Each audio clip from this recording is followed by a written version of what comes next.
The Backward Loader, Part 1, September 19th, 1944. 11:23 in the morning, 4 miles east of Ericourt, France.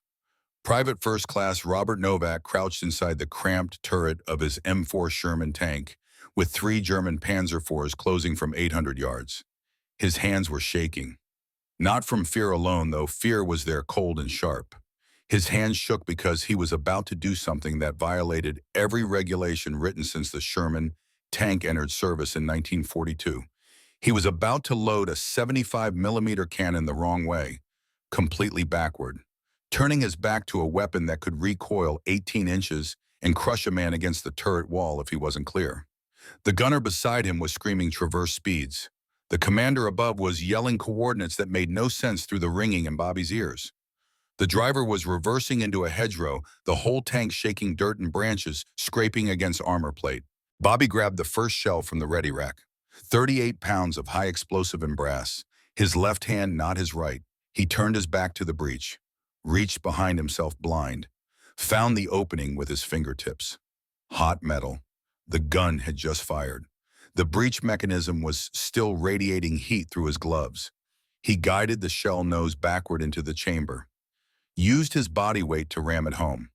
The motion felt wrong in every muscle, wrong in every instinct, wrong in every hour of training at Fort Knox that had drilled into him the absolute requirement to face the breech, maintain visual contact, use both hands in coordinated motion. The breech mechanism caught, slammed shut. The gun fired without warning. The recoil blast hit Bobby's back like being punched by something made of fire and concussion. The heat seared through his jacket. He could smell wool burning, could smell his own skin burning underneath. He didn't care. He was already reaching for the next shell. Same motion, back turned, left hand guiding, body ramming, 2.8 seconds from breech closing to breech closing. The gun fired again, another punch to his spine. More burning. The cordite smoke was so thick he couldn't see the gunner 2 feet away. Third shell, fourth shell. The crew was synchronized now, moving like one organism. The gunner wasn't yelling anymore. The commander was calling targets with eerie calm. The loader, Bobby Novak, age 20, left-handed mechanic from Detroit, who'd loaded exactly 4 training rounds before 2 days ago, was keeping them all alive by breaking every rule in the manual. 6 minutes later, 4 German Panzers were burning in a field 400 yards away. Black smoke rising into cold September sky. The smell of diesel fuel and cordite and victory. Bobby stood in the turret with his back still turned to the breech. His hands were black with powder residue. His jacket was smoking in 3 places where the recoil had burned through fabric to skin. The gunner stared at him with an expression Bobby couldn't read. Shock, maybe. Or respect. Or the dawning realization that they'd just survived something that should have killed them. Sergeant Frank Walsh climbed down from his commander's position, looked at Bobby, looked at the backward loading position, looked at the burning panzers outside. Nobody spoke for a long moment. The only sound was the idling engine and the distant crackle of fires and the ringing in all their ears that would last for hours. Then Walsh said what every man in that turret was thinking. "What the hell did you just do?" Bobby didn't have an answer. He'd kept his crew alive. He'd loaded faster than he'd ever loaded in his life. He'd violated every safety protocol in Technical Manual 9731A. And it had worked. Freeze frame. The moment before one mechanic's desperation became doctrine. The moment before impossible became standard. The moment before a violation of regulations saved 500 lives across 3 wars. But getting to this moment required breaking Bobby Novak first, required killing his best friend, required an injury that should have ended his war, required promises made in a Detroit kitchen over food that tasted like home and hope and everything young men were dying to preserve. This is that story. Go back to where it began, 13 months earlier, before France, before tanks, before Bobby understood what promises cost when keeping them might kill you. August 1943, Detroit, Michigan, the city of cars and steel and immigrants who'd come to America believing in something bigger than survival. Bobby Novak grew up in Hamtramck, Detroit's Polish neighborhood, wedged between the factories and the river. His father had died in 1938 working the assembly line at Ford's River Rouge plant. Crushed by machinery that malfunctioned because someone upstream had installed a part wrong and nobody caught it until John Novak stepped into the wrong place at the wrong second. Bobby was 14. His younger brother Tommy was 9. Their mother Martha worked 2 jobs after that, cleaning houses during the day, washing dishes at the Polish restaurant on Joseph Campo Avenue at night. Bobby quit school at 16 to work Ford's plant. Same assembly line that killed his father. Same machinery, same risk. But Martha needed the money and Bobby was good with his hands. Natural mechanic. Could look at an engine and understand how the pieces talk to each other. Could fix things other men gave up on. He was left-handed, which made some jobs harder, in a factory designed for right-handed workers, but you adapted or you starved. Bobby learned to use right-handed tools with his left hand, learned to work around the awkwardness, made it function. December 7th, 1941, Pearl Harbor. Bobby was 17 working the night shift when the news came over the factory radio. Japanese planes. Thousands dead. America was at war. The men around him stopped working. Some cried, some cursed. Some just stood there with wrenches in their hands trying to understand how the world had changed in the time it took to tighten a bolt. Bobby went home at 6 in the morning to find Tommy, now 13, sitting at the kitchen table with a map of the Pacific spread out in front of him. Looking at Hawaii, looking at Japan, already imagining himself in uniform, already planning the revenge he'd take when he turned 18. That night, Martha made pierogi and kielbasa for dinner. The kitchen smelled like boiled potatoes and fried onions and the pepper she used too much of because it reminded her of her mother's cooking back in Warsaw. She served the food on mismatched plates they'd bought secondhand, poured black coffee into cups that didn't match either. This was their family now. 3 people, 2 working, 1 still in school but not for long if the war lasted. Martha made Bobby promise something that night. She spoke in Polish first, then English, making sure he understood in both languages. Robert, when you turn 18, you will be drafted. I cannot stop this. The government will take you. But you promised me something. You bring yourself home. You stay alive. Because if you die, Tommy will enlist the day he turns 18. He will want revenge. He will want to be brave like his brother. And I cannot lose both my sons to this war. You understand, you come home. You keep Tommy safe by coming home. Bobby looked at his brother. Tommy was staring at the map still, marking distances with his finger, already gone in his mind. Bobby promised. The words came easy then, simple words. Of course he'd come home. Of course he'd survive. Young men always think they'll survive. He didn't know yet what promises cost. Didn't know that 18 months later, he'd be in a French field with 4 dead Germans and a violation of regulations on his conscience. Didn't know that keeping a promise to your mother sometimes meant breaking every other rule you'd been taught. For now, it was just words over dinner. Pierogi cooling on chipped plates, coffee getting cold in mismatched cups. A Polish widow and her 2 sons trying to hold together what was left of their family before the war scattered them. Bobby turned 18 in June 1943. The draft notice came 2 weeks later. He reported to Fort Knox, Kentucky for tank crew training. The Army made him a loader. Simple job for a strong back. Grab shell, face breach, ram it home, step clear, 4 to 5 seconds per round if you were good. Bobby was left-handed, which the instructors at Fort Knox said didn't matter. The loading method was designed to work for everyone. Face the breach, 2 hands on the shell, ram straight forward. But Bobby's body wanted to lead with his left hand. When he gripped the shell, the regulation way right hand forward, left hand supporting his left elbow swung wide. In the cramped turret space of an M4 Sherman, that elbow hit everything. Hit the gunner's shoulder, hit the traverse mechanism, hit the radio mount. Every time. The instructors told him, learn to do it right-handed. That's the regulation. That's how it's done. Bobby learned, forced himself to grip shells with his weaker right hand leading. His loading times averaged 5.6 seconds. Acceptable, not great, good enough to pass training, not good enough to keep you alive when the panzers were shooting back. September 1943, Bobby shipped to England, assigned to 4th Armored Division, 37th Tank Battalion. Met his crew, Sergeant Frank Walsh, the commander, age 28 from Pennsylvania coal country, Corporal Eddie Sullivan, the loader. Bobby was assistant loader, backup in case Eddie got hit. Eddie Sullivan was from Detroit too, different neighborhood but same city, Same Ford plant, though Eddie had worked the engine assembly and Bobby had worked the chassis. Both had younger brothers at home. Both had mothers who'd made them promise to come home. They bunked together in the cold English barracks, shared cigarettes they bought from the PX, talked about normal things, about the Tigers and whether they'd win the pennant, about girls they'd left behind, about pierogies and baseball and Ford and everything that wasn't war. Eddie taught Bobby everything about Sherman tank loading that Fort Knox had left out. The real things, how to brace yourself when the tank moved, how to anticipate the recoil and not get burned by hot brass, how to keep loading when your hands were numb and your ears were ringing and someone was shooting at you, how to survive. They became best friends the way young men do in war. Fast. The kind of friendship that forms when you know one of you might die tomorrow and you want the other one to remember you as more than just a name on a casualty list. August 1944. The night before they shipped to France, Eddie showed Bobby a photograph. His mother standing on the porch of their house in Detroit.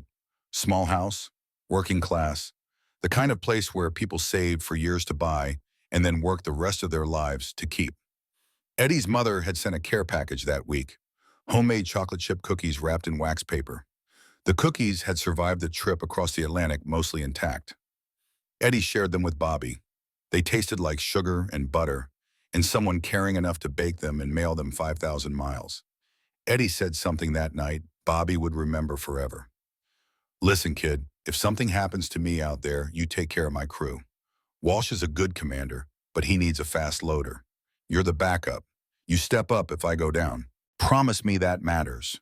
Promise me you don't let them die because loading's too slow. Bobby promised, another promise, adding to the weight. Promise to his mother, promise to Eddie. Both promises about coming home.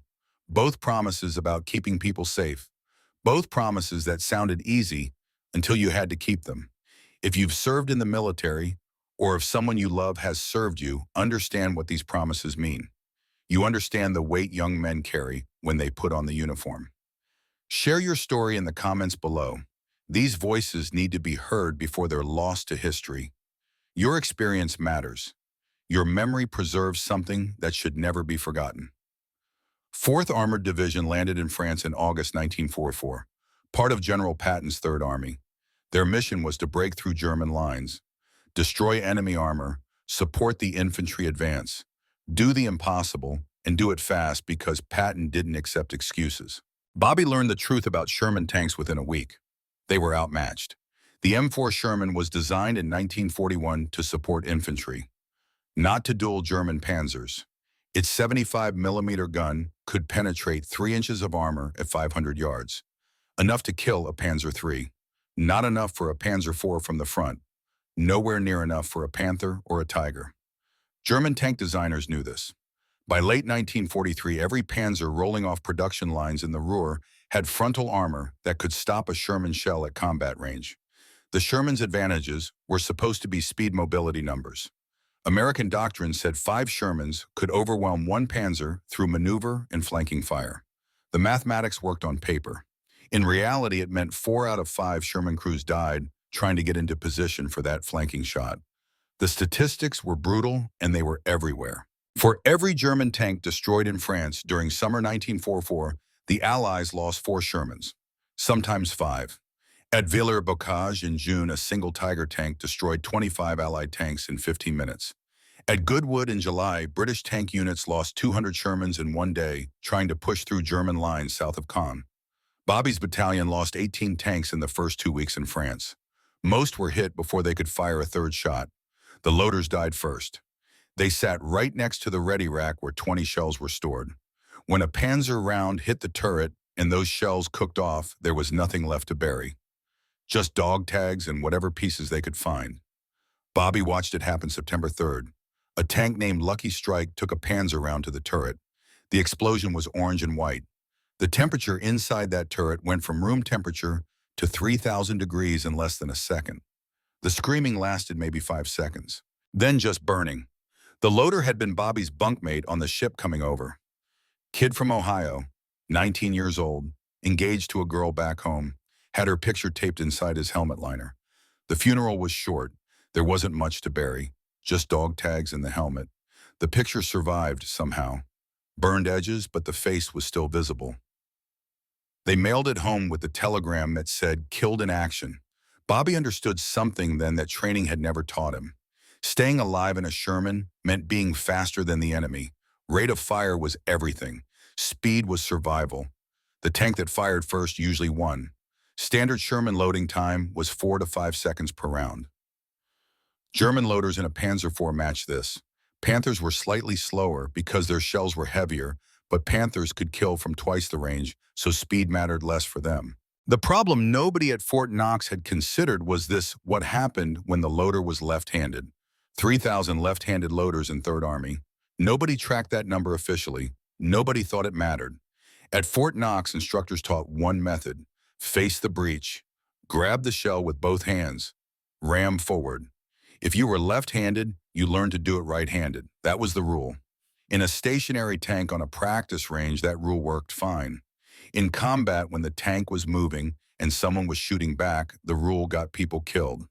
The interior of an M4 Sherman turret measured 7 feet across at its widest point. The loader stood on the right side of the gun. The gunner sat on the left. The commander stood behind and above them both. When the gun fired, it recoiled 18 inches backward. When the turret traversed to track a target, everything inside shifted. The space was tight. Every movement mattered. A right-handed loader could grab a shell from the ready rack pivot smoothly toward the breech and load without hitting the gunner. His right arm naturally aligned with the breech opening. His left hand supported the shell's weight. The motion was fluid, efficient, safe. 4 seconds average. A left-handed loader had to grip the shell with his weaker right hand, leading. His stronger left hand could only support from behind. When he pivoted toward the breech, his left elbow swung wide. In the cramped turret, that elbow hit the gunner's shoulder every time. Or the traverse wheel, or the radio mount, every single time. The result was slower loading times. Left-handed loaders averaged 5 to 6 seconds per round instead of 4. In training, instructors called it acceptable. In combat, those extra 2 seconds meant death. Bobby watched it happen September 10th. A tank named Iron Horse engaged 2 Panzers at 700 yards. Their loader was a left-handed kid from California. Good kid, tried hard, practiced constantly, but his loading times averaged 5.8 seconds. They fired 2 shots. The Panzers fired 3. The 3rd German round hit Iron Horse's turret. The loader died instantly. The gunner lost both legs. Bobby helped pull him out. The gunner kept asking where his legs were. Shock and morphine couldn't stop the questions. He died before they got him to the aid station. The after-action report noted, loader struggled with breech mechanism. Delay cost the engagement. That was all. Clinical. No mention that the system was designed for right-handed loaders and left-handed soldiers were just expected to adapt or die. Bobby tried everything. Practiced loading right-handed until his fingers cramped. Tried switching hand positions mid-motion. Tried gripping shells differently. Nothing worked. His body wanted to lead with his left. His training said lead with right. The contradiction slowed him down every time, Eddie Sullivan noticed. Pulled Bobby aside September 12th after practice. They were behind the maintenance shed where nobody could hear. Eddie lit 2 cigarettes, handed one to Bobby, said, "Kid, you're fighting yourself. Your left hand wants to lead. Let it. Screw the manual. We're not at Fort Knox anymore. Do whatever keeps you alive." Bobby tried it once during practice the next day. Led with his left hand. His elbow smashed into the gunner's shoulder immediately. The gunner, Corporal James Martinez from Texas, shoved him hard. The shell nearly slipped from Bobby's grip. Sergeant Walsh yelled from his position, "Novak standard method, stop improvising." Bobby went back to right-handed loading. 5.6 seconds average. Acceptable. Not great. Good enough to not get reassigned. Good enough to maybe survive if they got lucky. Not good enough to save Eddie Sullivan's life. September 15th, 1944. The day everything changed and nothing could ever be the same after. Their tank Detroit Steel was supporting an infantry advance near Luneville. Morning fog made visibility poor. Everything looked gray and uncertain. 3 Panzer IVs appeared through the fog at 800 yards like ghosts materializing. Sergeant Walsh ordered engage immediately. Eddie Sullivan grabbed the first shell, loaded it, 4 seconds flat, perfect form. The gun fired. The round went high and right. Miss. The Panzers were closing. 700 yards now. Eddie grabbed the second shell, loaded it. 3.8 seconds. Even faster. The gun fired. Hit. The lead Panzer's track shattered. The tank slewed sideways, immobilized. Still dangerous. The gun still worked. Two Panzers still advancing. Eddie was reaching for the third shell when the Panzer round hit their turret. Not a penetration. The armor held, but the round struck at an angle and deflected upward. The impact threw Eddie against the turret wall like a rag doll. His head hit the traverse mechanism, hard. The sound was like a melon hitting concrete. Bobby saw it happen, was standing 2 feet away, saw Eddie's eyes go unfocused, saw him slump, grabbed him. Eddie was trying to say something. His mouth was moving, but no words came. Blood from his ears, brain damage, bad. The medics got him out of the tank, worked on him for 20 minutes in the mud beside the road. Nothing helped. Eddie Sullivan died without regaining consciousness. Never knew that the promise Bobby made him would be kept. Never knew that his death would create the debt that changed how America fought. Bobby didn't cry at the funeral. September 16th, simple ceremony. Too many dead to give each one proper time. The chaplain said words about sacrifice and duty and how Eddie had died doing his job. Bobby barely heard them. He was thinking about Eddie's mother in Detroit, about the telegram she'd receive, about the care package with cookies that would never be answered, about the promise he'd made to take care of the crew if Eddie went down. That night, Bobby wrote 2 letters. One to his mother, still alive, still coming home, don't worry. One to Eddie's mother, your son was the bravest man I knew. He taught me everything. I'll make him proud. He didn't know if he was lying, didn't know if he could make Eddie proud, didn't know if he could even survive long enough to try on. September 17, 1944, 36 hours before the miracle that would change warfare. 36 hours before Bobby Novak discovered that sometimes the backward way is the only way forward. There was a skirmish near Rechicourt, German defensive positions, tank duel at 600 yards. Bobby's first engagement as primary loader. Eddie's replacement, the man responsible for keeping this crew alive. He grabbed the first shell with his right hand the way he'd been trained. Led right, supported left, loaded it into the breech. 5.4 seconds. The gun fired. Miss. The round went wide. The Panzer was still coming. Bobby grabbed the second shell. Same method, same awkward grip, same left elbow hitting everything. 5.6 seconds. The gun fired. Hit. The Panzer took damage. Started retreating. Trailing smoke. German return fire. A Panzer round struck their front glacis at an angle. The armor deflected it. The round didn't penetrate. But the impact was like being inside a bell when someone hits it with a sledgehammer. The whole tank lurched violently left. Bobby was mid-motion grabbing the third shell. The sudden movement slammed him against the turret wall. His right shoulder hit the radio mount edge. Direct impact. All his weight behind it. The pain was immediate and blinding. White light behind his eyes. His right arm went completely numb. Couldn't lift it. Couldn't move it. The shoulder was dislocated at minimum. Maybe separated. Maybe the collarbone was broken. Hard to tell through the pain. Sergeant Walsh called retreat. Got them back to battalion aid station. The medic examined Bobby's shoulder. Grabbed it. Twisted it. Popped it back into place without warning. The pain was worse than the initial injury. Bobby screamed into the leather strap they gave him to bite. Tasted blood. Had bitten through his lip. The medic's verdict was final and absolute. Separated shoulder, grade 2 strain. You're done. Finished. Can't load 38-pound shells with that arm. You're getting reassigned.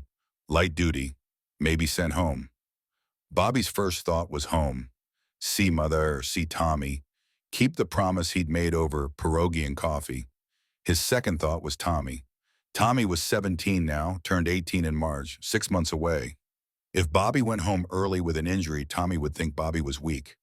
Would want to prove Novak men are tougher than that. Would enlist the day he turned 18. Would die trying to be braver than his injured older brother.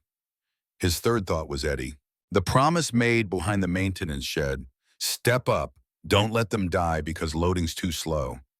Bobby told the medic, I can still load, left-handed. My left shoulder's fine. The medic looked at him like he was insane. Regulations require two-handed loading. You can't do that with a separated shoulder. Bobby said the words that would change everything. Then I'll figure something else out. Sergeant Walsh intervened. 4th Armored Division was 12 tanks short of full strength. The regiment had lost 36 loaders in the past week. No replacements available. Every crew was undermanned.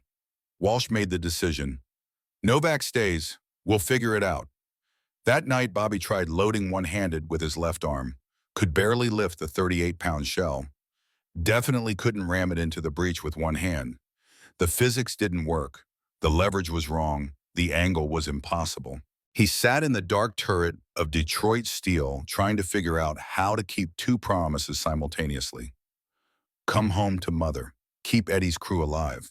The promises felt contradictory, mutually exclusive. If he fought, he might die breaking the first promise. If he went home, Tommy would enlist breaking the promise in spirit, if not in letter. Bobby didn't know the solution yet. Didn't know that desperation would force innovation. Didn't know that injury would reveal what training had hidden. Didn't know that tomorrow, September 18th, he would discover something by accident that the Army had never taught and the regulations had never considered. All he knew that night was this: tomorrow they were engaging German armor again. And he had one working arm and two promises he couldn't break and no idea how to do the impossible. But impossible, Bobby was about to learn, was just another word for a problem nobody had solved yet. Orchestrated cinematic narrative continuation with structural precision. Wench Form 58. User wants part 2 of the Bobby Novak story following the outline, 4,000 words in English with the same tone and style requirements. Cinematic prose, visual storytelling, emotional intensity, rhythmic pacing for text-to-speech, limited dialogue with emotional impact, no dashes, target male 60-plus U.S. audience. Part 2 should cover based on outline. The innovation spreads. 20-40 minutes for 200 words. September 18th. Accidental discovery, Amar 30, Amar. Physics explanation, Har 34 Darm. September 19th. The proof, 4 Panzers, 34, Zaro 39, Zaro. German perspective. Klaus noticing 39, Zaro and 43, Zaro. Colonel Hayes discovers 43, Zaro's 48, Zaro. Patton's intervention, hires into 52, Zaro. Key elements to include based on document requirements and improvements. CTA at around 2600 mark. More sensory sorry SMR details. Klaus Zimmermann, German POV. Value contrast moments. Pattern interrupts. Emotional spikes at right timestamps. Open loops continuing. Let me write this maintaining the cinematic emotional visual style while hitting all the structural beats. The Backward Loader, Part 2. September 18th, 1944. Morning, 24 hours before Bobby Novak became a name whispered behind maintenance sheds and taught in secret, and eventually adopted by an entire army. Bobby woke at 0600 hours. His right arm was in a sling. The separated shoulder throbbed with every heartbeat. His left arm was sore from trying to lift shells one-handed the night before. Each attempt had ended the same way. The shell tilting, his grip failing, the 38 pounds of metal and explosive crashing back into the ready rack. Impossible. The physics didn't work. One arm couldn't do what 2 arms barely managed. Sergeant Walsh found Bobby in the turret at 0700, looked at the sling, looked at Bobby's face, said what they both knew. We're going out. German positions east of Aracourt. Expect contact, heavy contact. You're loading. Make it work. Bobby climbed into Detroit Steel's turret. The space felt smaller now, more cramped. The ready rack held 20 shells, 760 pounds of ammunition that needed to move from storage to breach faster than the enemy could kill them. And Bobby had one working arm. Corporal James Martinez, the gunner, looked at Bobby with something between pity and doubt. Martinez was from Texas, rancher's son, spoke with a slow drawl that made everything sound casual, even when death was closing from 800 yards. He said, "You sure about this, Novak? You can barely move that right arm. Maybe you should sit this one out." Bobby didn't answer. Couldn't explain that sitting out meant going home. Going home meant Tommy enlisting. Tommy enlisting meant breaking a promise made in a Detroit kitchen over food that tasted like hope. So Bobby would load, somehow, with one arm or no arms or whatever it took. Oh, 8:30 hours. German Panzer IVs appeared through morning fog. 3 tanks, 900 yards out. Closing. Sergeant Walsh's voice came through the intercom, calm and clear. Engage, Novak load. Bobby reached for the first shell with his left hand. His right arm hung useless in its sling. He tried the standard method. Faced the breach. Attempted to lift the shell with one hand. His left shoulder screamed. The shell tilted dangerously. Started to slip. Martinez was yelling faster. They're closing 800 yards. Panic. Pure animal panic. The kind that makes time slow down and speed up simultaneously. The kind that makes you do things your training never taught because your training is about to get you killed. Bobby made a decision born from desperation and physics and having no other choice left. He turned his back to the breach, reached behind himself with his left hand like a blind man searching for a doorway in the dark. His fingers touched hot metal, the breach rim, still radiating heat from the last shot. He could feel the opening, could trace its shape with his fingertips, could guide the shell nose backward into the chamber using touch alone. He used his body weight, not just his arm, his whole body, shoulder and back and legs, all driving the shell home in one compact motion. The shell seated, the breech mechanism caught it, slammed shut with that distinctive metallic chunk that meant ready to fire. Martinez fired without hesitation. The recoil blast hit Bobby's back. The heat was immediate and shocking, like being branded. The wool of his jacket ignited in 3 places. He could smell burning fabric, could smell his own skin cooking underneath. The pain was sharp and bright and completely irrelevant because the shell was loaded. 3.5 seconds from grab to fire. Bobby grabbed the next round. Same motion, back turned, left hand guiding blind, body weight ramming. The motion felt more natural this time, more efficient. His body was learning what his mind hadn't figured out yet. 3 seconds flat. The gun fired. Oh, another searing blast to his back. More burning. The powder residue was coating his neck and hands, black and gritty and smelling like cordite and sulfur. 3rd shell, 4th shell, 5th shell. His left arm was burning from the effort. The muscles felt like they were tearing, but the motion was working. Faster than he'd ever loaded right-handed. Faster than Eddie had loaded. Faster than should be possible for a man with one working arm and no training in this method. The engagement lasted 4 minutes. 9 rounds fired. 2 Panzers hit and burning. Black smoke rising into gray sky. The 3rd Panzer retreated behind a tree line. Probably damaged. Definitely unwilling to press the attack against a Sherman that was firing this fast. When the shooting stopped, Bobby stood in the turret with his back still turned to the breach. His hands were black with powder residue. His jacket was ruined. 3 holes burned clear through to skin. His left arm was trembling from exhaustion. His right arm still hung useless. But they were alive. The crew of Detroit Steel was alive.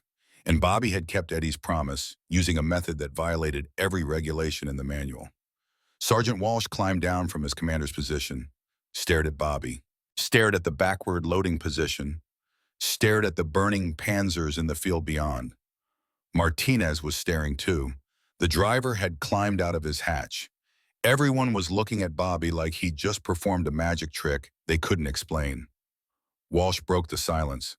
How fast was that? Bobby didn't know, hadn't been counting, had been too focused on not dying to track the clock. Martinez had been counting. His job included timing engagements for after-action reports. He said, 3 seconds average, sometimes less. That's faster than Eddie, faster than anyone in the platoon, maybe faster than anyone in the battalion. Walsh studied Bobby, the burned jacket, the backward position, the one arm loading that shouldn't work but clearly did. He said, keep doing exactly what you just did, whatever it is, however wrong it looks, it works, don't change it.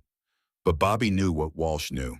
He'd just violated Technical Manual 9731. Section 4 is paragraph 2. Loaders will face the breach at all times during loading operations. Court-martial offense.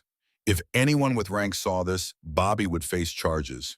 The method worked, but it was completely, totally, absolutely illegal. That night, Bobby lay in his bunk trying to understand what he'd discovered. His back hurt where the recoil had burned him. 3 wounds, 3 angry red circles that would scar. His left arm barely functioned, but the method had worked. He needed to understand why. The official method that Fort Knox taught had 3 fundamental problems the Army had never considered. Problem 1 was leverage. When a loader faced the breach using the standard method, he extended both arms forward to ram the shell home. Pushing 38 pounds with arms at full extension gave the weakest possible leverage. Like trying to open a stuck door by pushing with your fingertips instead of your shoulder. Mechanical disadvantage. Physics working against you. When Bobby turned his back, he changed the leverage completely. Instead of pushing the shell forward with extended arms, he was driving it backward with his arm bent and his body weight behind it. The motion was like throwing a punch backward. Short, powerful, efficient. His left arm only had to move 12 inches instead of 24. He was using his shoulder muscles and back muscles instead of just his triceps. Stronger muscles, better angle, superior leverage. The result was faster loading with less effort. What took 4 seconds facing forward took 3 seconds facing backward, sometimes less when the rhythm was perfect. Problem 2 was space. A Sherman turret was designed to be cramped. When a loader faced the breech, his body took up 2 feet of lateral space. His elbows stuck out. His shoulders were square to the gun. He was constantly bumping into the gunner, or the traverse mechanism, or the radio mount. Every collision cost time, sometimes cost the shell if the impact made him drop it. When Bobby turned his back, his body profile narrowed. His shoulders aligned parallel to the gun instead of perpendicular. He took up maybe 10 inches of space instead of 2 feet. The gunner could work without being hit. The commander could lean down without collision. The entire crew had more room to function. Problem 3 was the most important. It was about natural motion and muscle memory and what happens when you force the body to move against its instincts.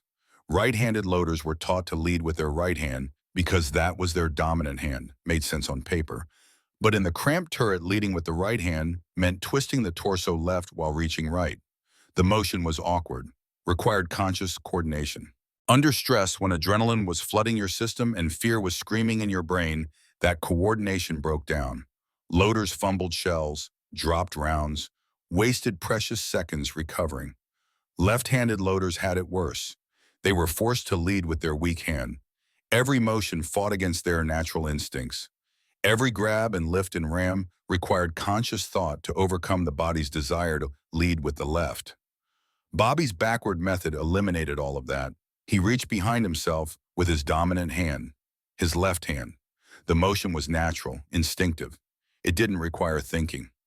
Under fire, when his brain was focused on not dying, his left hand knew where the breach was without looking, could feel the opening, could guide the shell home using touch and muscle memory alone. It was faster, more reliable, more efficient, and it worked for both left-handed and right-handed loaders. A right-handed loader could use the same backward motion leading with his right hand. Same physics, same advantages, same speed. The method had one massive problem. It violated every safety regulation written for Sherman tank operations. Technical Manual 9731A was explicit. Loaders would face the breech at all times. They would maintain visual contact with the shell during loading. They would use both hands in coordinated motion. They would step clear of the recoil path after loading. Turning your back to a 75mm cannon violated all 4 requirements simultaneously. The regulations existed for good reasons. A loader who couldn't see the breech might misalign the shell. A misaligned shell could jam the breech mechanism. A jammed breech in combat meant a dead tank. The manual cited 3 documented cases from North Africa where improper loading techniques had caused catastrophic breech failures. In one case, the explosion killed the entire crew. But regulations didn't account for separated shoulders, didn't account for left-handed loaders fighting right-handed systems, didn't account for desperation forcing innovation, didn't account for physics and leverage and natural motion. Bobby had found something that worked. The question was, what happened when someone with authority noticed? September 19th, 1944 at 11:23 in the morning, the engagement that opened this story, the moment that would prove the method under the worst possible conditions. Four German Panzer IVs attacking from 800 yards near Ericourt, Bobby in the turret of Detroit steel, right arm still in sling, left arm barely recovered from yesterday, hands shaking, not from fear alone, but from knowledge that this method either worked under maximum pressure or got them all killed. Martinez called the contacts, multiple targets, Panzers 800 yards closing fast. Walsh gave the order, engage Novak, load fast. Bobby turned his back to the breach. First shell, left hand guiding blind, feel for the rim, find the opening, ram backward with body weight, 2.8 seconds. Breach slammed, gun fired, hit. First Panzer's front glacis. The round ricocheted but left visible damage. Armor cracked. The Panzer kept coming, but slower now. Cautious. Second shell. The motion was automatic now. No thought required, just muscle memory and physics. 2.5 seconds. Gun fired. Hit. Direct impact on the Panzer's turret ring. Catastrophic kill. The ammunition inside cooked off. The turret lifted 3 feet off the chassis in a fountain of orange fire and black smoke. Third shell. The crew was synchronized perfectly now. Bobby loading, Martinez firing, Walsh calling targets. The driver positioning the tank. Perfect coordination born from dozens of engagements and the shared understanding that mistakes meant death. 2.3 seconds. Gun fired. Hit. Third Panzer's track shattered. The tank slewed sideways, immobilized crew bailing out. Fourth shell, the rhythm was perfect. The timing was instinctive. The loading was faster than conscious thought. 2.8 seconds. Gun fired. Hit. Fourth Panzer brewing up. Black smoke. Orange flames. The crew didn't get out. 6 minutes total engagement time. 4 German Panzers destroyed. Detroit steel untouched except for some scratches from hedgerow branches. Bobby's back was burned raw from 4 recoil blasts. His left arm was trembling so badly he could barely hold the next shell. But alive. The whole crew alive. They returned to battalion position at noon. Other tank crews noticed immediately. Noticed that Detroit steel had destroyed 4 Panzers without taking damage. Noticed their engagement time was half the battalion average. Noticed something was different about their loader. Many of you watching may have fathers or grandfathers who fought in World War II. Maybe they told you stories. Maybe they kept silent the way many veterans did. Either way, their generation discovered things under fire that no training manual could teach. What innovations did your family members tell you about? What lessons from the greatest generation do you carry with you? Share those stories in the comments below. These memories matter. These voices need to be preserved.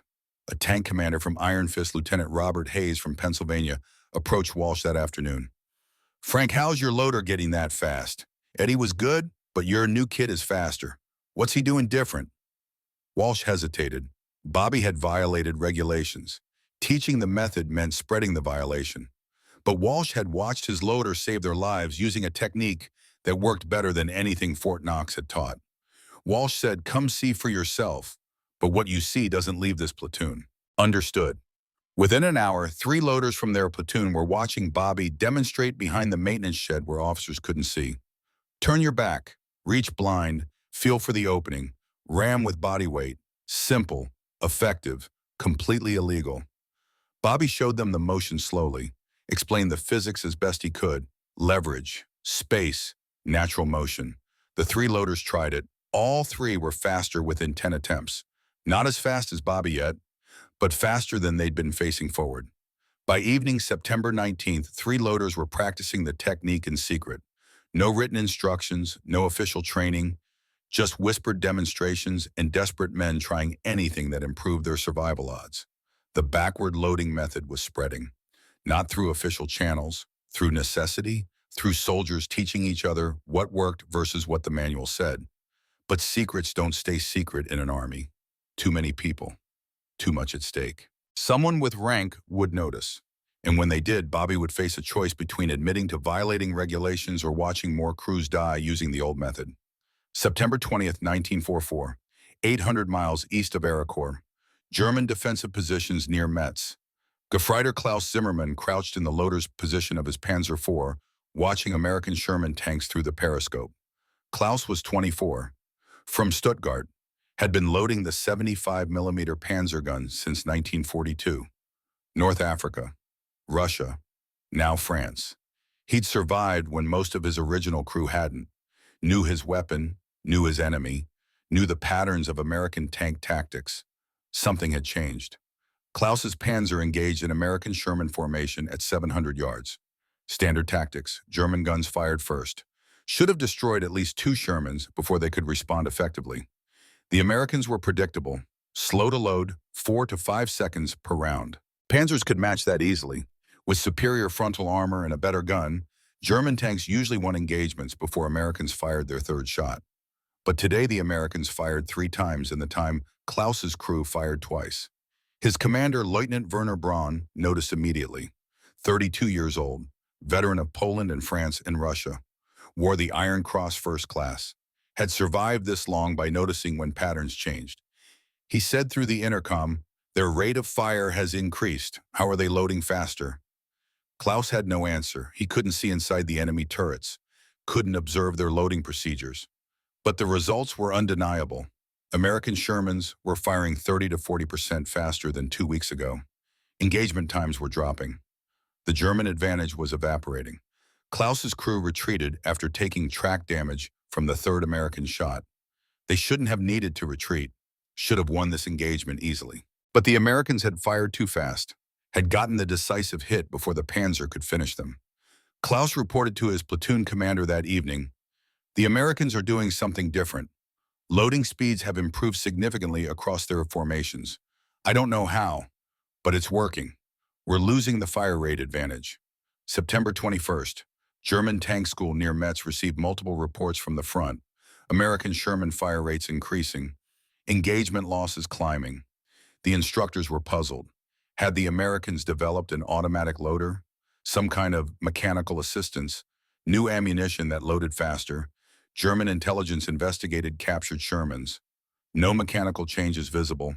No new equipment installed. No technological innovation that could explain the improvement.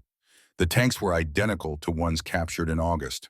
Same gun, same breech mechanism, same ready rack arrangement. Frontline reports simply described, American fire rate has doubled in some engagements. Cause unknown. Recommend extreme caution. Klaus discussed it with his crew that night over ersatz coffee and black bread that tasted like sawdust. The rations were getting worse. Everything was getting worse.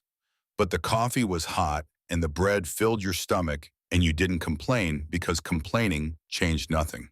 Friedrich Klein, the gunner, said, "Maybe they're using one-handed loading, sacrificing safety for speed." Klaus shook his head. Then we'd see mechanical failures, jammed breeches, dropped shells. But their fire is consistent, accurate. Whatever they're doing, it's not sloppy, it's systematic. Werner Braun listened quietly, then said what they were all thinking. Whatever the Americans have discovered, we cannot match it. Our method is already optimized. We're trained to perfection, yet they're faster now. That means they've found something we missed, something our doctrine didn't consider. Klaus would survive the war, would wonder for 43 years what the Americans had done differently in the fall 1944. Would finally learn the answer in 1987 at a veterans reunion in Ohio when he shook Bobby Novak's hand and understood that sometimes the biggest innovations come from the smallest changes, from turning around, from using what you have instead of what the manual says you should use. But that reunion was decades away. In September 1944, all Klaus knew was that Americans were evolving faster than Germans could counter, and the mathematics of tank warfare were shifting against him with every engagement. September 23, 1944, training exercise, 37th Tank Battalion. Colonel William Hayes stood watching a loader from Charlie Company turn his back to the breech and load a practice round in under 3 seconds. Hayes was 32, West Point class of 1934, armor tactics expert, had written his senior thesis on mobile warfare doctrine. Believed regulations existed for good reasons, developed through hard experience. Believed soldiers who violated those regulations endangered themselves and others. He called the exercise to immediate halt. Everyone out of that tank, now. The crew emerged. Sergeant Walsh stepped forward. Bobby Novak stood behind him, knowing court-martial was probably coming, knowing the method that had saved his life and kept Eddie's promise was about to get him charged. Hayes said, "Who authorized that loading technique?" "Walsh, I did, sir. I take full responsibility."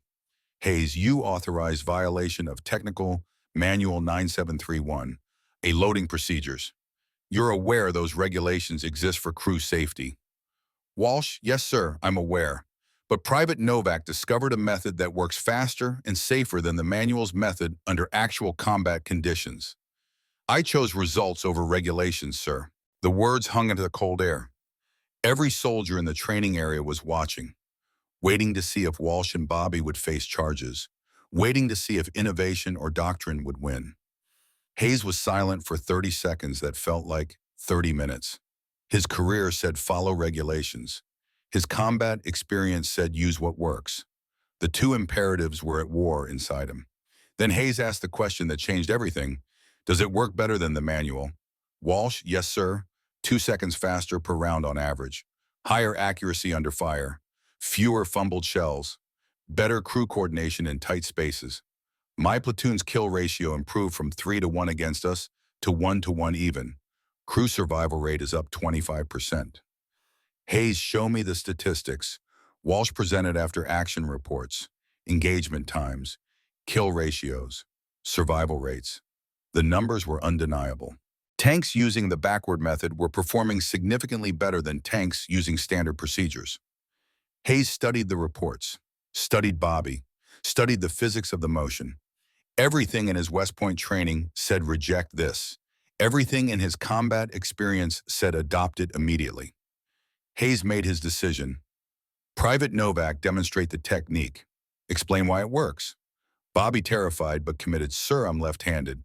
Separated my right shoulder, September 17th. Standard method didn't work with one arm, so I turned my back. Used my left hand to guide the shell. Body weight to ram it. It's faster because the leverage is better. Takes less space. Uses natural hand motion instead of forced coordination." Hayes, would it work for right-handed loaders? Bobby, yes, sir. They'd lead with their right hand instead of left. Same physics, same advantages, same speed improvement. Hayes was silent again. Every instinct from his training said this was wrong. Every number from the after-action reports said this was exactly right. Hayes, effective immediately. Every loader in this battalion will learn the backward method. I don't care what the manual says. I care about kill ratios and crew survival. If turning your back to a 75mm cannon keeps my men alive, that's the new standard for this battalion. Within 48 hours, 37th Tank Battalion was training every loader on Bobby's technique. Hayes brought Bobby in to demonstrate to the entire battalion. Made him show the motions step by step. Had experienced loaders practice until they could match Bobby's 3-second times. The training was informal. No written documentation. No official modification to field manuals. Just practical instruction that saved lives. By October 1st, 90% of loaders in 37th Battalion were using the backward method in combat. Their average engagement time dropped from 12 minutes to 8. Their kill ratio improved to better than 1-to-1. They were losing fewer tanks, destroying more panzers, coming home alive. Other battalion commanders in 4th Armored Division noticed the results, started asking Hayes what he was doing differently. He told them. Some adopted the technique immediately. Others resisted. The manual was the manual. Changing field procedures without authorization from higher command was grounds for disciplinary action. But the statistics were spreading faster than official channels could contain them, and the numbers were reaching the one man in 3rd Army who cared only about results, who didn't care about regulations or procedures or what Fort Knox taught, who cared about speed and killing Germans and winning this war before winter made everything impossible. General George S. Patton was about to get involved, and when Patton got involved, everything changed fast. Viet Tip Part Vra Theo Jan E Vidojai Bon Hien Tu Mi Bon Tong Hai. Orchestrated cinematic narrative spanning reconciliation, legacy, and ordinary heroism. User wants Part 3 of the Bobby Novak backward loader story, 4,000 words in English, following the outline. This part should cover Patton's intervention and official adoption, and Mazaro 52 Zarzero, war's end and coming home, 52 Oust 56 0. Korea and Vietnam Legacy 56 61 0. 1987 Reconciliation with Klaus 66 0. 1993 Historian discovers story 66069 0. 2004 Funeral with 7 strangers 69 73 0. Today's legacy and final message 73 80 0. Key requirements: no dashes, cinematic prose, rhythmic pacing for TTS, limited but impactful dialogue, emotional intensity, target 60-plus American male audience, add explicit CTAs, one around 50-52 min mark, sensory details especially for American food/culture, Klaus experiencing American culture in 1987, value contrast dialogue, 7 strangers, funeral moment as viral climax. Final message about promises and ordinary heroes. Must include improvements identified. Food, ASMR victory celebration. 1987 BBQ. Klaus experiencing America Baseball Highway. Abundance, explicit value contrast dialogue. CTA at 51 mark about reconciliation. Sensory immersion throughout the backward loader, Part 3, October 7, 1944. General George S. Patton stood in the motor pool at 4th Armored Division headquarters, watching a 20-year-old private first class load a 75mm shell backward into a Sherman tank's breech. Patton held a stopwatch, the kind he'd been carrying since North Africa, the kind he used to time everything because speed was survival, and survival was victory, and victory was the only thing that mattered. Bobby Novak demonstrated the backward loading method 3 times. Patton clicked the stopwatch each time. 2.9 seconds, 2.7 seconds, 3.1 seconds. 3 other loaders demonstrated. 2.8, 3.0, 2.6. Patton turned to his chief of staff, Colonel Marcus Howe. Didn't ask for opinions, didn't request analysis. Just gave an order in that high-pitched voice that somehow carried more authority than any bass rumble could. Every tank battalion in 3rd Army will adopt this loading method immediately. Any battalion commander who refuses will be relieved. Any officer who courts-martial a loader for using this technique will answer to me personally. Clear, Howe? Yes, sir, crystal clear. 3rd Army had 11 armored divisions, roughly 4,000 Sherman tanks. Within 2 weeks, the backward loading method was standard practice across the entire Army. Not a suggestion, not an experiment. Standard practice. Training officers demonstrated it to replacement crews. Veteran loaders taught new arrivals. The technique spread from battalion to battalion through official channels now. Not whispers, not secret demonstrations behind maintenance sheds. Official doctrine. Patton didn't care that it violated Technical Manual 9731A. Didn't care that Fort Knox had never taught it. Didn't care about regulations written by people who'd never loaded a shell while someone was trying to kill them. He cared about one thing: his tanks were firing faster, and his men were coming home alive. And that was the only metric that mattered. The results were measurable, and they were everywhere. Between October and December 1944, 3rd Army's tank kill ratio improved from 3.2 to 1 against American forces to 1.4 to 1. Sherman crews were destroying German armor faster than the Germans could replace it. Crew survival rates increased 18%. The backward loading method wasn't the only reason, but it was a significant factor. Maybe the difference between 600 men coming home or 600 telegrams being sent. 1st Army noticed. 9th Army noticed. By January 1945, loaders across the entire European theater were turning their backs to the breach. The technique reached the Pacific Theater by March. Tank crews fighting on Okinawa used the same method Bobby had discovered by accident in a French field. The Army never officially changed Technical Manual 9731A. The regulations still said loaders should face the breach at all times. But every experienced tank commander knew better. The manual was theory. The backward method was survival. And when theory and survival disagreed, survival won. Bobby Novak received no medal for the innovation, no commendation, no official recognition. The Army doesn't award decorations for violating regulations even when those violations save lives. He did receive a promotion. October 15th, Sergeant Walsh recommended Bobby for corporal. The promotion went through. Corporal Robert Novak, age 20, left-handed mechanic from Detroit, who changed how America fought by breaking every rule. Bobby spent the rest of the war as a tank loader in 37th Tank Battalion. Survived 14 more engagements between October 1944 and May 1945. His tank was hit 3 times. He walked away each time with nothing worse than bruises and ringing ears and nightmares that would last decades. His crew destroyed 23 German tanks between September 1944 and May 1945. Bobby loaded every round, used the backward method for every shot. By the war's end, he could load a 75mm shell in 2.3 seconds blindfolded. His hands knew the motion so completely that conscious thought wasn't required anymore. May 8, 1945, VE Day, Victory in Europe. The day the shooting stopped and young men could start counting the cost of what they'd survived. Bobby returned to Detroit in June 1945. Age 21. Corporal. Combat veteran. Alive when so many weren't.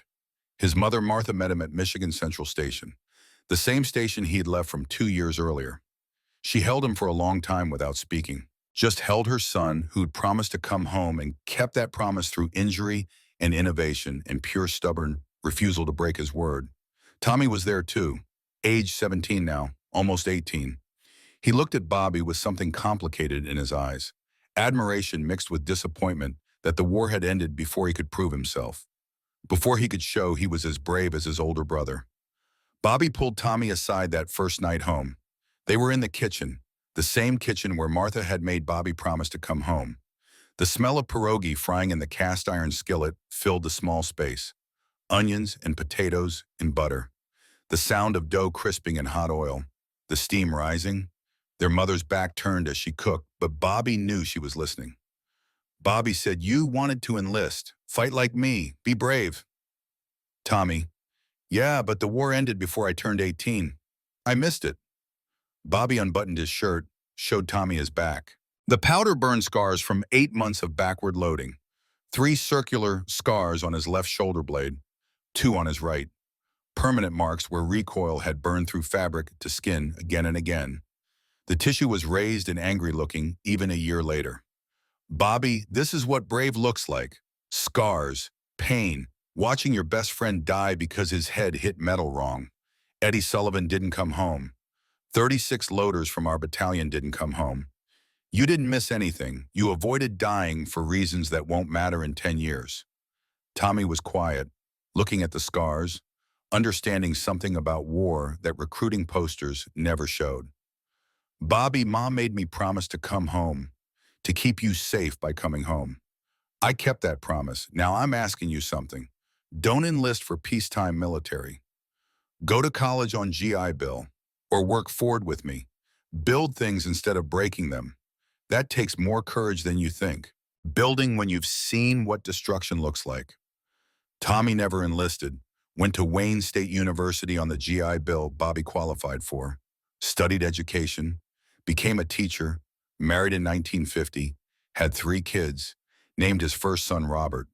Bobby was godfather, stood at the baptism holding his nephew thinking about promises kept and brothers saved and how sometimes the bravest thing you can do is stay alive.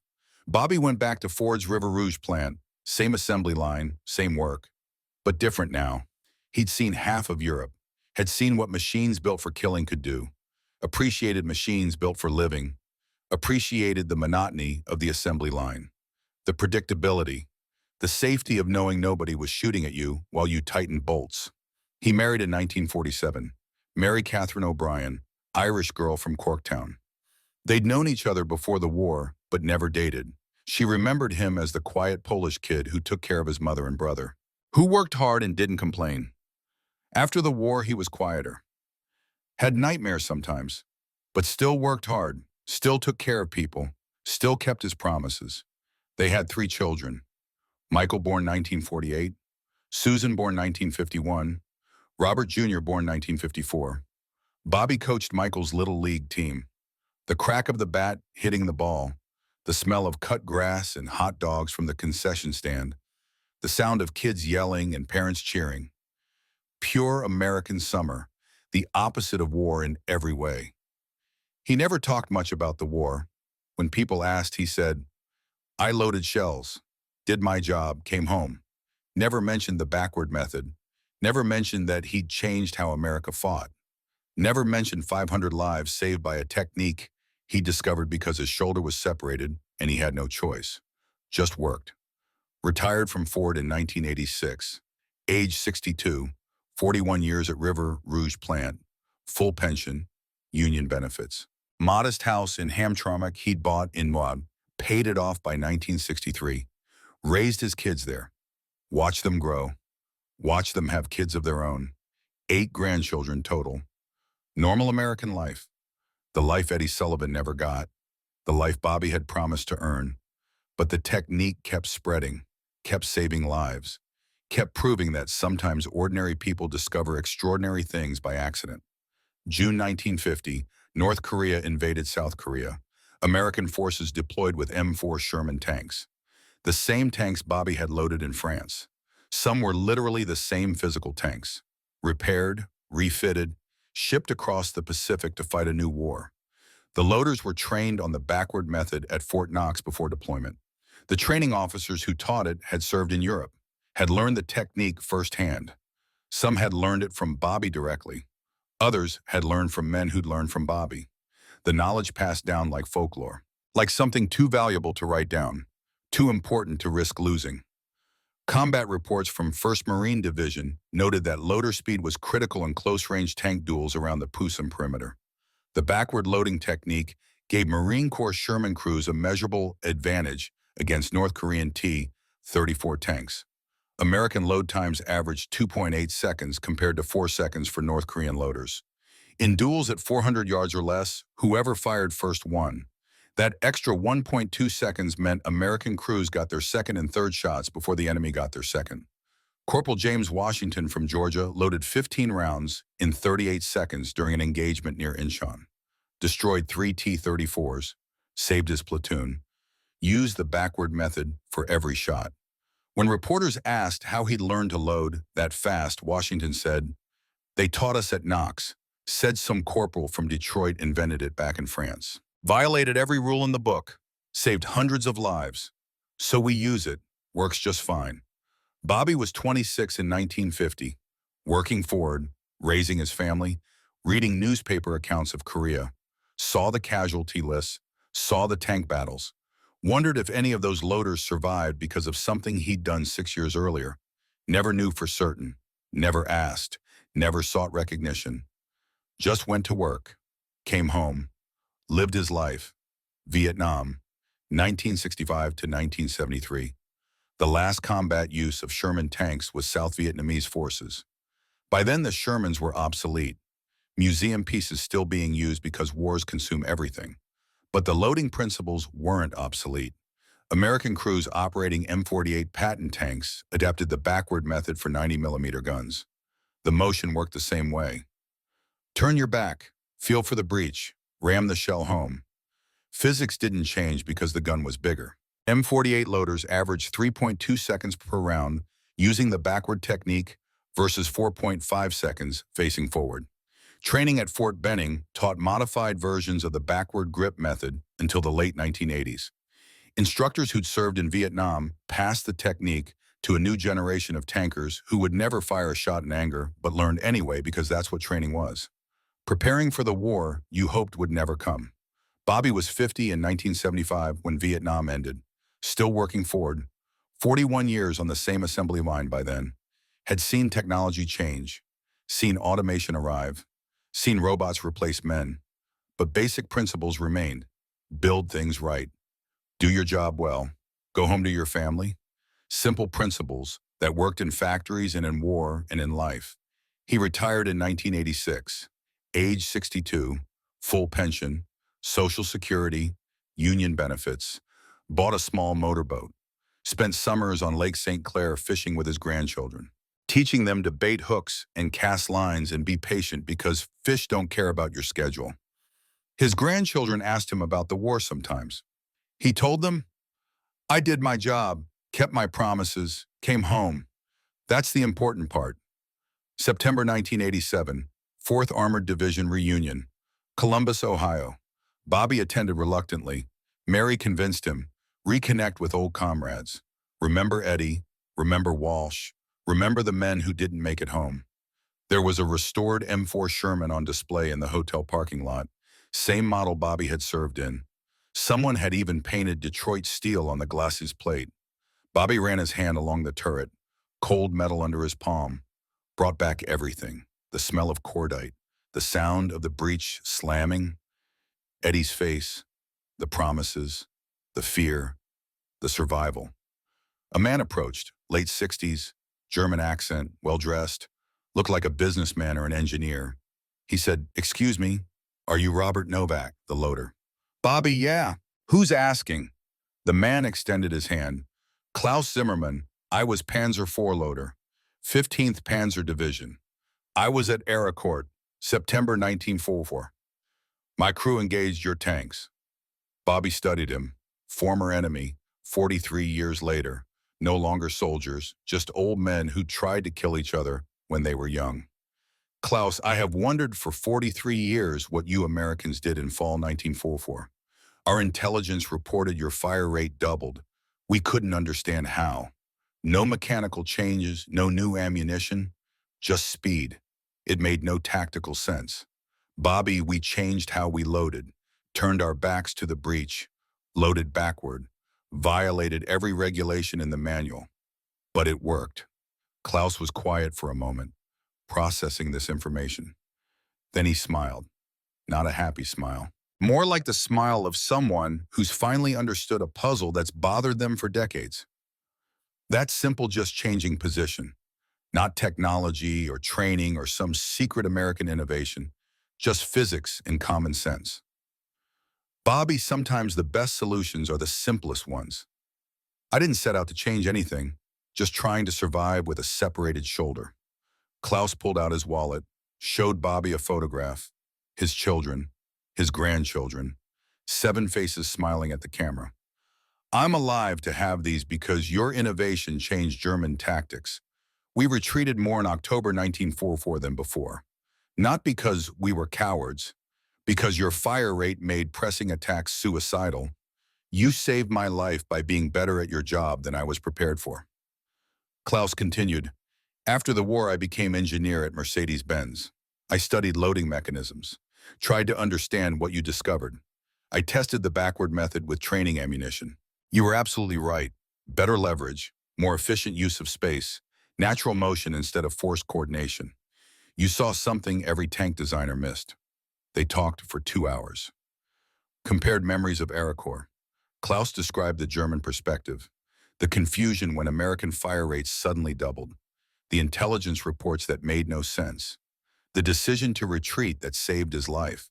Bobby described the American side, the desperation, the injury, the discovery, the spread. Then Bobby said something he'd been thinking about for 43 years. "You know what I realized? We weren't really enemies, just soldiers following orders. You were fighting for Germany, I was fighting for America. But both of us were really fighting to go home, to see our families, to survive." Klaus nodded. "In Wehrmacht, we followed orders without question. Discipline was absolute. Your army was different. Bobby, we followed orders too. But when orders didn't work, Americans improvised. That's the difference. Our officers trusted soldiers to think, to solve problems, to find better ways. Your army didn't trust soldiers that way. Everything was doctrine. Everything was by the book. Klaus, that's why you won. Not because you had better tanks or more resources. You won because you trusted ordinary soldiers to be extraordinary. We didn't. We trusted only the system." They shook hands, firm grip, honest. 2 old warriors acknowledging that the real enemy had never been each other. Just the war itself, the system that made young men kill each other for old men's decisions.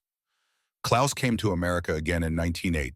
Bobby and Mary hosted him for a week, showed him Detroit, took him to a Tigers game at the old stadium.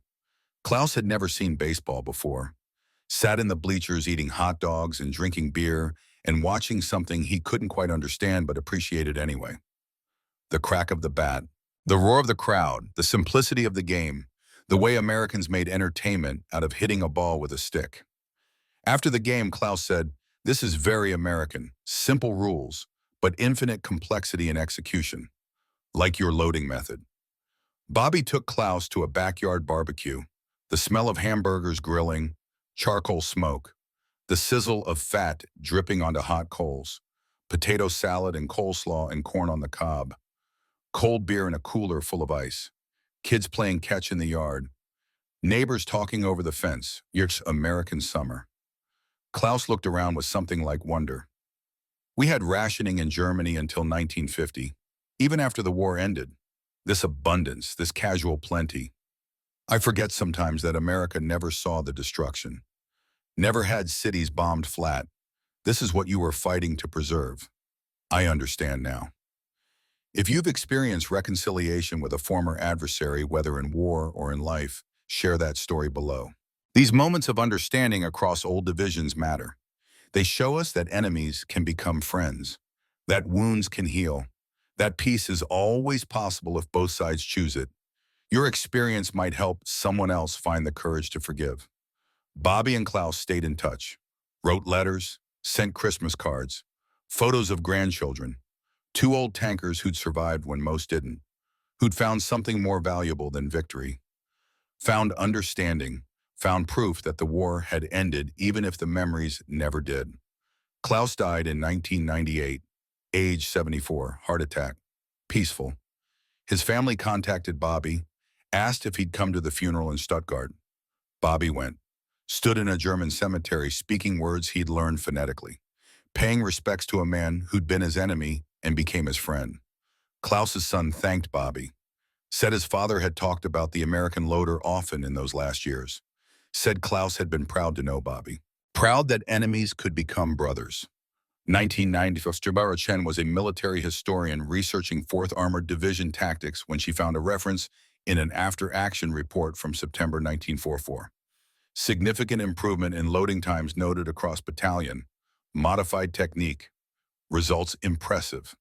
She followed the thread through dozens of reports. October 1944, backward loading method now standard. November, technique spreading to other divisions. December, kill ratios improving significantly. But no official documentation explained what the backward loading method actually was. No technical manual updates, no training bulletins, no diagrams or photographs, just results. Just numbers showing that something had changed and that change was saving lives. Dr. Chen tracked down veterans through military registries, found Sergeant Frank Walsh, age 77, living in Arizona. He told her everything. Bobby Novak, the separated shoulder, the desperation, the discovery, the spread, Patton's approval, the estimated 300 to 500 lives saved. Dr. Chen asked, "Why isn't this documented officially?" Walsh laughed, "Because the Army couldn't admit we won by breaking rules, so they just quietly changed how we trained without changing the manual." Typical military logic.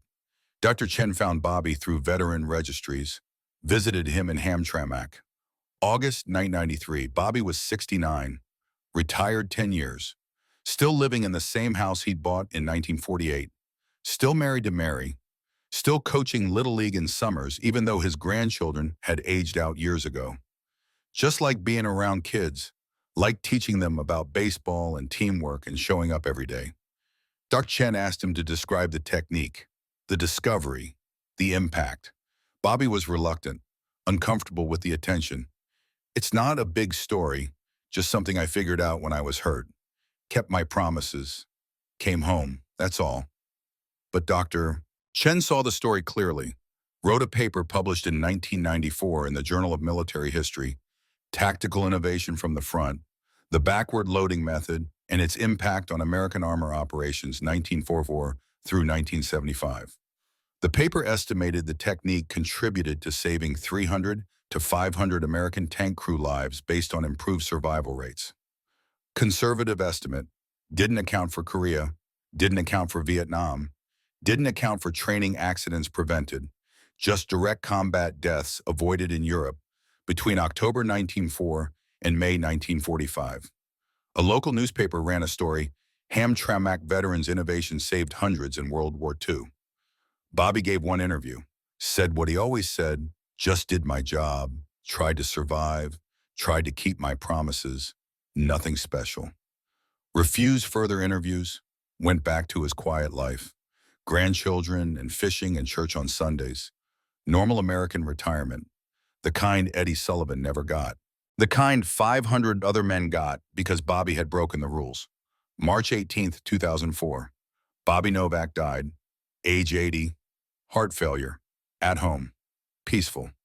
Mary found him in his chair, reading the newspaper. Just stopped breathing. The doctor said it was quick, painless. A good way to go for a man who'd survived tank warfare. The funeral was March 22nd, Resurrection Cemetery, Clinton Township.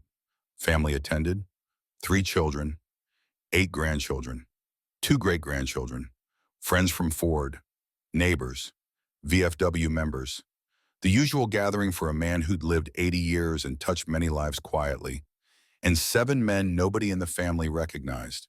They came separately, sat in the back, elderly, 70s and 80s, wearing suits that looked uncomfortable, American Legion pins, VFW caps. They didn't speak to anyone, just sat quietly during the service, listened to the eulogy, watched the casket being lowered. After the service, they approached Bobby's son, Michael. The oldest one, age 84, spoke first. "We need to tell you about your father, about what he did, about what it means." "Michael, did you serve with him?" The man, "No, never met him, but I owe him my life." The 7 men introduced themselves. All former tank loaders. All had learned the backward method during their service. Korea, Vietnam, training at Fort Knox in various decades. Different eras, different wars, same technique. The second man, age 79, Korea veteran. "I loaded Shermans at the Pusan perimeter. They taught us your father's method at Knox before we deployed. I survived 3 tank duels because I could load in 2.8 seconds. North Korean loaders averaged 4 seconds. That difference saved my life, saved my crew. I came home because your father figured out physics under fire." The third man, age 73, Vietnam M48 Pattons, 90mm guns. Same technique, same physics. I trained 30 loaders before I rotated home. Taught every one of them the backward method. Told them about the corporal from Detroit who'd invented it by breaking every regulation in the book. They told Michael and Susan and Robert Jr. and Mary, "Your father never sought recognition, never talked about his contribution. But in the tank community, among loaders, the story was legend. Detroit corporal, separated shoulder, backward method, saved hundreds, maybe thousands when you count Korea and Vietnam, and training accidents prevented." The fourth man. "We calculated once, conservative estimate, between World War II, Korea, and Vietnam, your father's technique contributed to saving minimum 500 tank crew lives. Probably more, maybe 1,000. Every one of those men went home to families because loading took 3 seconds instead of 4.5. The fifth man, he kept a promise to his best friend, kept his crew alive, but in doing that, he kept hundreds of other promises too. Fathers coming home to children, husbands coming home to wives, sons coming home to mothers, all because of physics and desperation and refusing to accept that impossible meant impossible. The family was crying, understanding for the first time what Bobby had been, not just their father and grandfather, but a man who'd changed history without ever saying a word about it. The 7 men stayed after other mourners left, stood around the grave in the cold March afternoon. One of them pulled out a trumpet, played taps. The mournful notes carried across the cemetery. 24 notes, the saddest song in America, the song that honors those who served.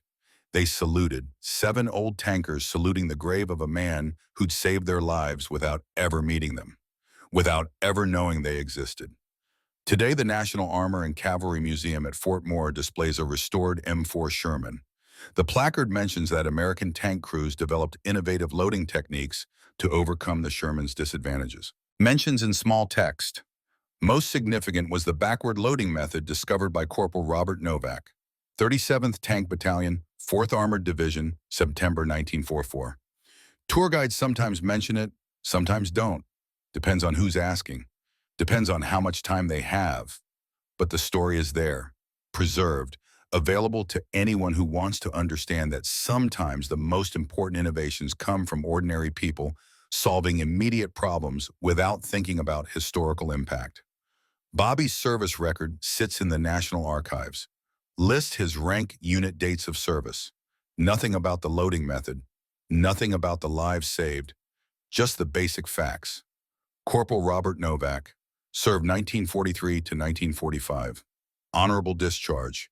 But if you read the after-action reports from 4th Armored Division carefully, you can find the thread. September 1944, improved loading times. October, new technique spreading.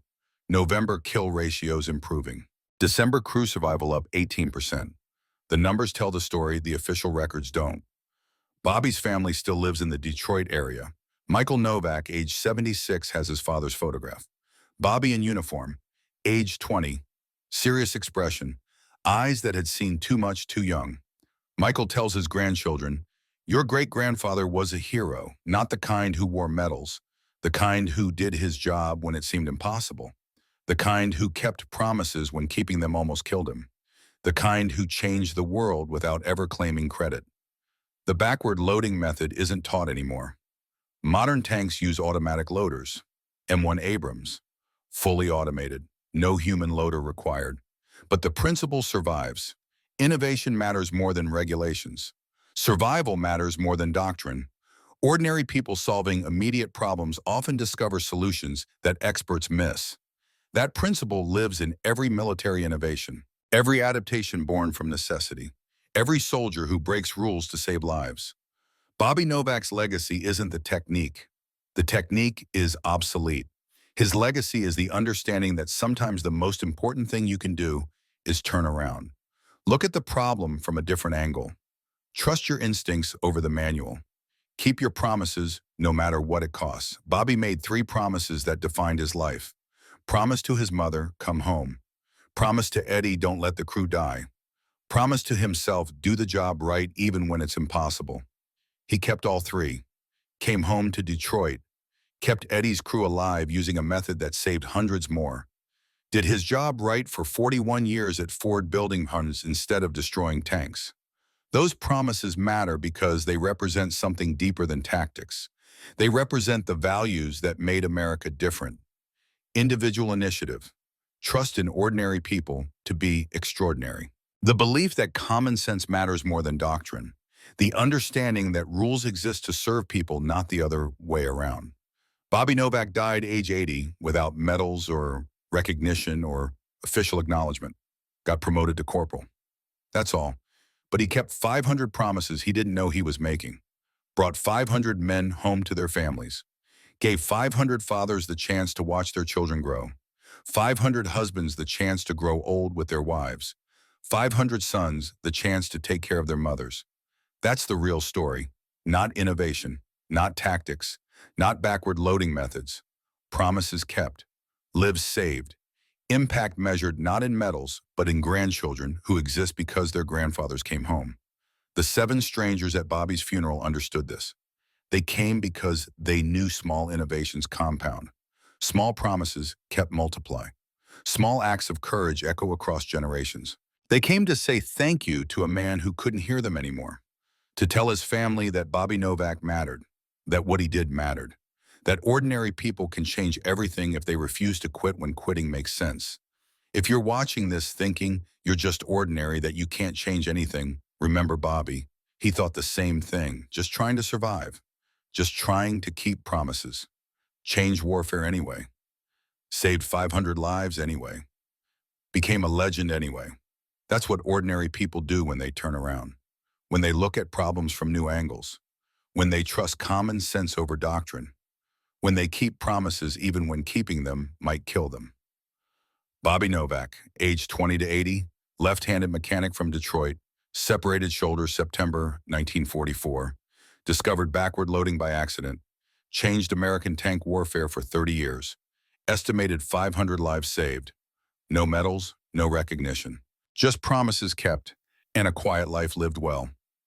That's America at its finest, not the generals or the technology or the grand strategy. The Polish kid from Hamtramck who turned his back to a cannon and discovered that sometimes the rules are wrong, sometimes improvisation beats doctrine, sometimes ordinary courage saves more lives than extraordinary heroism. Bobby kept his promises. That's the story. That's the legacy. That's what survives when tactics change and wars end and old men become memories. Promises kept. Lives saved. Ordinary people doing extraordinary things by refusing to accept that impossible means impossible. Rest in peace, Corporal Novak. The 500 men who came home because of you never knew your name. But their grandchildren carry your legacy in their blood, in the fact that they exist at all, in the understanding that sometimes the bravest thing you can do is turn around and try something nobody's ever done before. That's enough. That's everything. That's America.